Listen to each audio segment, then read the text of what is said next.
What are the targeted therapies that we're looking at? Well, certainly the KRAS direct G12C inhibitors have been an exciting story in 2020.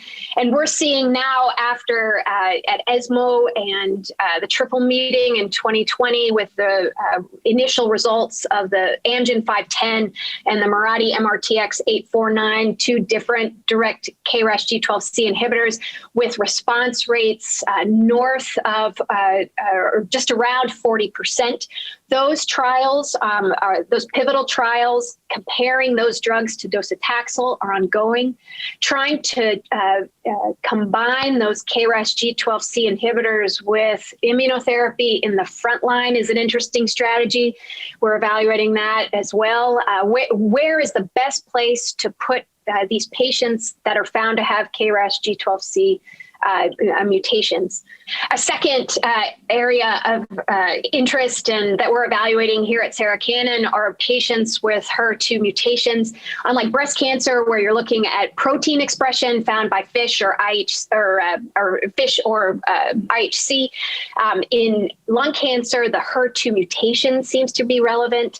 We have increasing numbers of tyrosine kinase inhibitors that are targeting this HER2 mutation. We have a number of them in trial that we're investigating.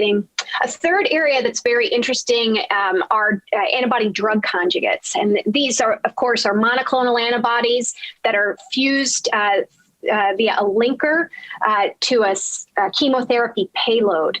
And so if you can identify the protein, I tell my patients all the time, if we know what's driving your cancer, an antibody-drug conjugate is a good way to target those cancer cells, inject the chemotherapy right into the cancer cell and leave the rest alone. We call it a smart bomb. We're evaluating antibody-drug conjugates for patients with EGFR mutated lung cancer who have acquired resistance to osimertinib.